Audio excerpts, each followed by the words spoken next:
the voice of climbers. So we are here at the MELLOBLOCCO 2025 with James Pearson. Thank you, James, for being on Climbing Radio again. Well, thank you for inviting me back. So you are now coordinator of the La Sportiva climbing team. Yeah. What do you think of the role that companies and brands have in defining or enhancing role models through their communication?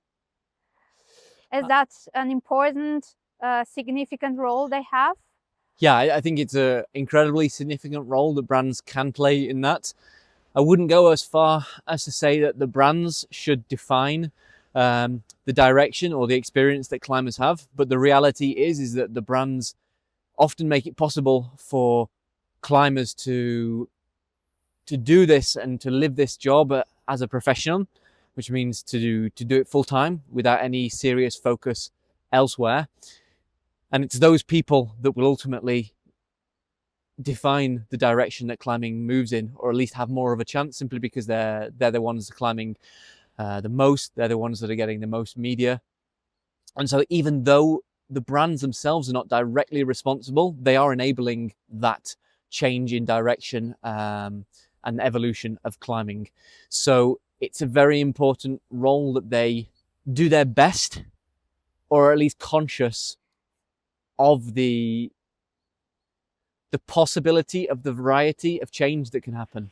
And in your opinion, who are the most inspiring female climbers at the moment? I guess to accurately answer that question of who are the most inspiring female climbers at the moment, you need to decide on what are the factors that make them inspiring. There are female climbers like Yanya, for example, who are extremely focused on competition. She's also doing some pretty amazing performances outside. And so from a performance element, I find her incredibly inspiring. She's also actually a great role model for female competition athletes. She's openly spoken out about eating disorders and problems with the weight that we can often find in climbing. So I'd say that she's actually probably surpasses just the physical side of climbing and is a genuinely positive role model for all women.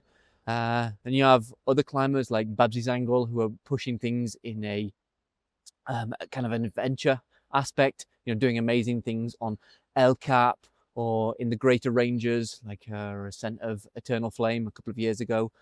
But also there are other female climbers like Eline Le, who are maybe not hitting the news every few weeks for their incredible climbing performances, but are active all the time about trying to help to create and define a better future for not only female climbers, but all climbers around the world. Aline's very outspoken with relation to images about environmental impact, the way that we're moving forward as a society, but also the way that athletes work with brands and that athletes themselves feel respected and well looked after.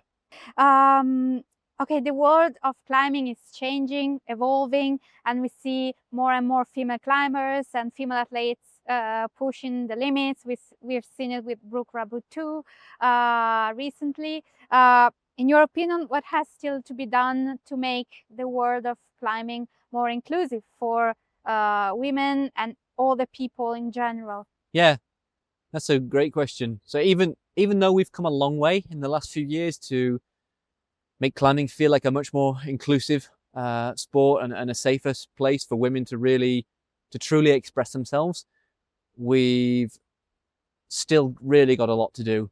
It's easy to get maybe lost in the details sometimes, and this is especially true for myself living with Caroline, who's really actively involved in that area, in that part of the climbing world, to think that everything's actually okay, because a lot of the things that I see around women are usually incredibly positive, incredibly empowering, and it seems like women are in a great place right now. But actually, when you take a step back and you look at the day-to-day kind of experiences of a lot of other women around the world, those ideas seem like they're a little bit perhaps slow to filter through. And I think it's events like this at MELLOBLOCCO where you can touch a large part of the climbing population, male and female, and really help to transmit these ideas for a better future, a more comfortable and inclusive future for all female climbers. So yes, we've changed, we've become better than we were, but there's still a lot to do and a long way to go. Okay, you're a role model for men and women climbers.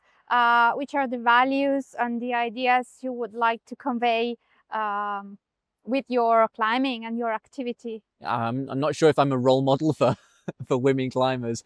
I'd like to think I'm somehow helping to maybe guide male climbers to a more progressive viewpoint, and to perhaps more sympathetic, or at least aware that these problems still exist. And I think one of the reasons I'm able to do that quite well is because I've really lived the experience where myself, I didn't realize there was a problem, and I've had that made obviously aware to me. And that was through the work that Caroline has been doing with her association in France, which is called Grimpers. A few years ago, when Caroline first started to explore the idea of doing a female-only climbing festival in France, she'd been inspired by a female-only climbing festival that already runs in the UK called the Women's Climbing Symposium.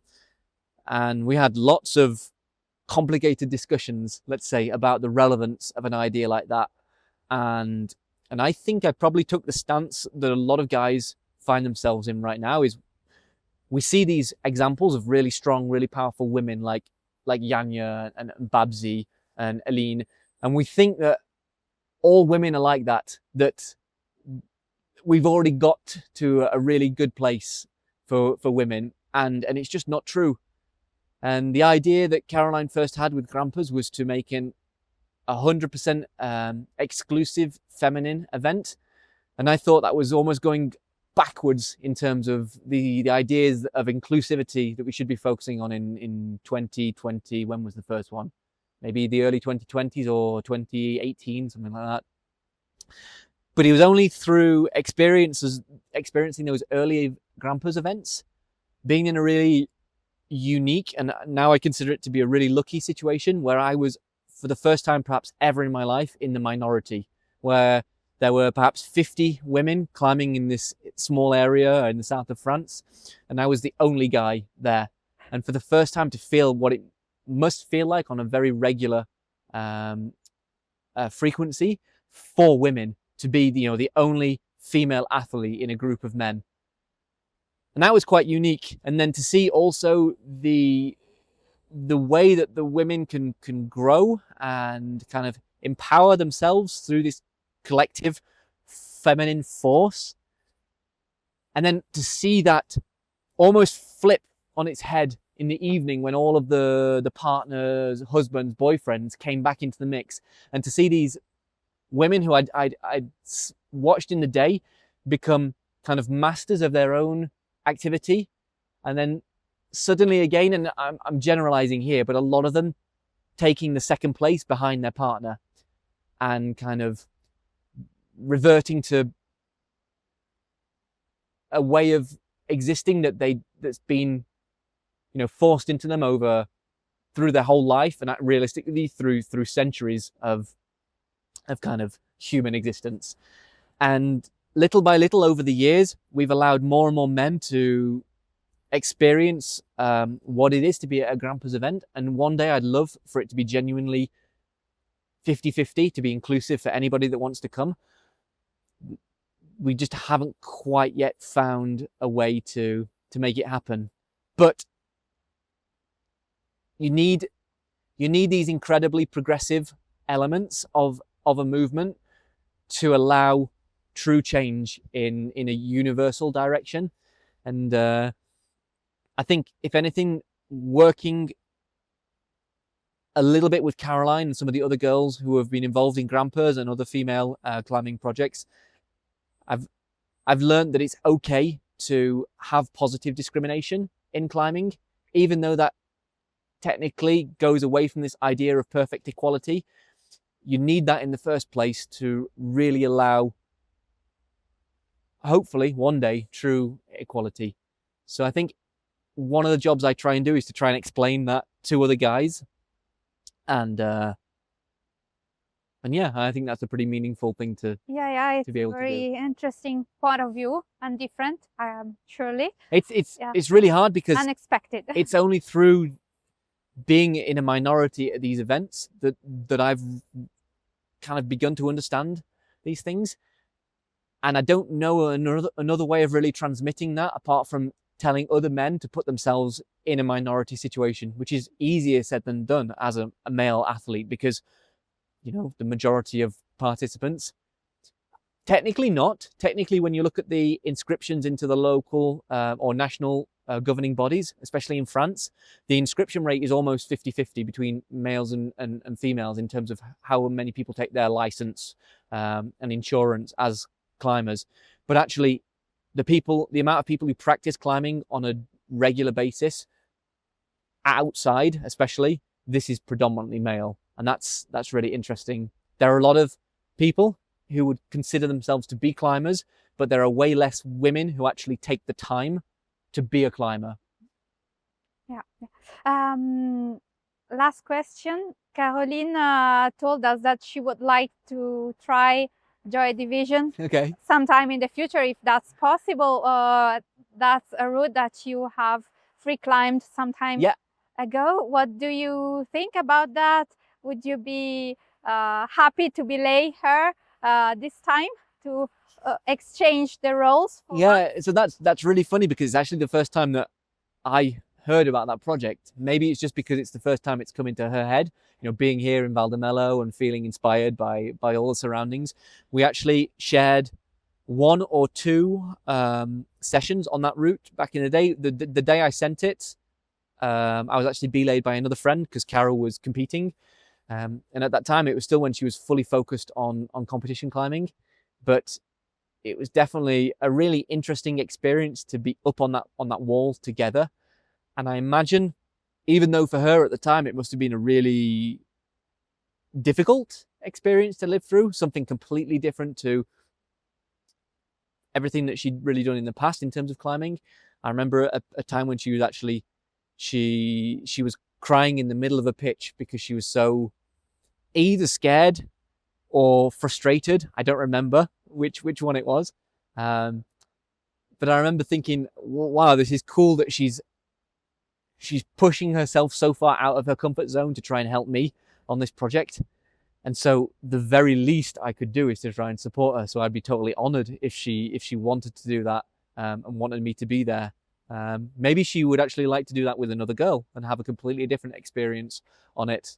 I don't know, we'll have to talk together.